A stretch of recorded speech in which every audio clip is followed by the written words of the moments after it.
Well, satiric strips became vogue later, but at that time it would have been hard because we're now talking about the beginning of the Cold War. Well, the beginning of the Cold War. But before that, there was, Cap in the Lapner was experimenting with satire. Kelly and Pogo, Walt Kelly, no one had from that day to this, was better than Kelly. And then the forgotten but should be remembered Crockett Johnson and Barnaby, which was the most sophisticated comic strip perhaps ever. Well, you wound up at the Village Voice. Yes. Because you worked for free?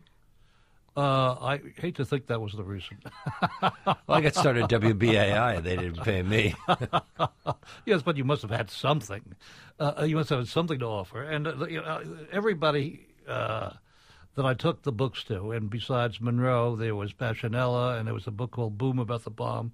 And the editors would pass it among themselves and laugh uproariously and say, this is terrific stuff, and how unique and original, and we can't use it because we don't know how to market it.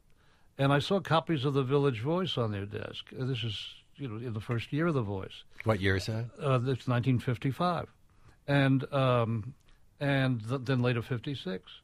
And I thought, well, my God, if I got into that paper that they all clearly read, they might think I was marketable because I was published somewhere. So I went down to the Voice and walked up, and there was everybody who I had to know in the Voice in one room. And they passed my work among each other, and they loved it. And they said, what do you want to do? And I said, what do you want me to do? And they said, anything you want to do. And we made that little circle a few times. And when I walked out, it was clear that I had now had a berth in the Village Voice, and I had as much space as I wanted to do what I wanted. And there was not going to be any kind of censorship or editing, because that's what the Voice was in those years. It was the voice of the writer, the voice of the artist, without any interference. But they weren't paying you then. They did later. How did you survive? The way anybody survives. You get hack jobs, you get junk jobs. And in my case, I would get a job, usually in an art studio doing junk, and work for 6 months, which is how long it took to qualify you for unemployment. And then because to collect unemployment, you had to be fired. You couldn't quit. I would arrange to be fired by not showing up for work, by showing up late, by doing... At one point, in one of the places, a very nice place, they were very kind to me. I was disappearing every Wednesday at a little before 3 and showing up to punch out at 5, and they sent somebody to follow me because every Wednesday and Friday I was doing this, and they found that I was going to the Museum of Modern Art screenings. Now, this is... Even by my twisted sense, this is really not legitimate, and they should have fired me, and they did. And I went on unemployment, which I thought of as my National Endowment grant. You've reproduced some of your earliest Voice cartoons in the book, and the drawing style changes notably from one to the next. You were still trying to figure out how to develop your style, or was it the idea to do it, adjust to the various topics? No, I was happy with the way I was writing. I was doing the work I wanted to in terms of the script. I didn't have a serious notion of how I should present it. I knew I couldn't present it in the conventional form, and I had to just go here and go there and do whatever I could to figure out how to, and it took a couple of months. People can see some of those cartoons in a slideshow that we have put on our show page at WNYC.org.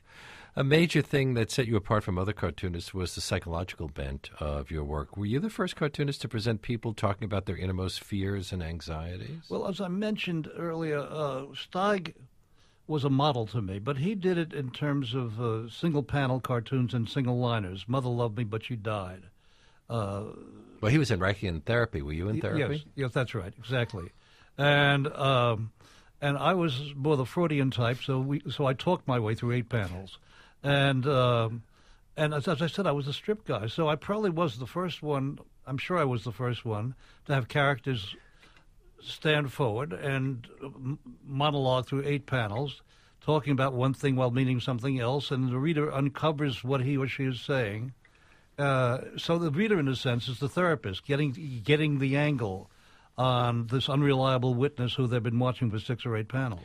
And you called the strip initially Sick, Sick, Sick. Yes. It became Feiffer later. It became Feiffer later because I thought that the term Sick, Sick, Sick had been turned around on the work itself, which was described as sick humor. I was describing a sick society, Well, also, there was a lot of talk of sick humor at the time. People like Lenny Bruce, some of the people you admired. Well, yes, but I didn't think what Lenny Bruce did was sick humor. I thought he, too, was a commentator, at least in his early years, until he got busted and got bitter and became a jailhouse lawyer on the nightclub floor. But early on, some of the most trenchant political and social and cultural satire was made by Lenny, and before him, Mort Saul out in San Francisco. And you also cite people like Joseph Heller, Terry Southern Yes. as influences. You write openly of your desire to become famous. Why was that so important? So I could get my work done. Well, I remember a strip in which Bernard, who I think was your alter ego, tries on different positions of power, rising to something like Emperor of the Universe, Yes. and ends with him saying something like, and then I'll meet Then lots could I of meet girls. girls? Then could I meet girls? Yeah. It's that had absolutely nothing to do with me. I was very shy. As I say in the book, I was never any good at an opening conversation.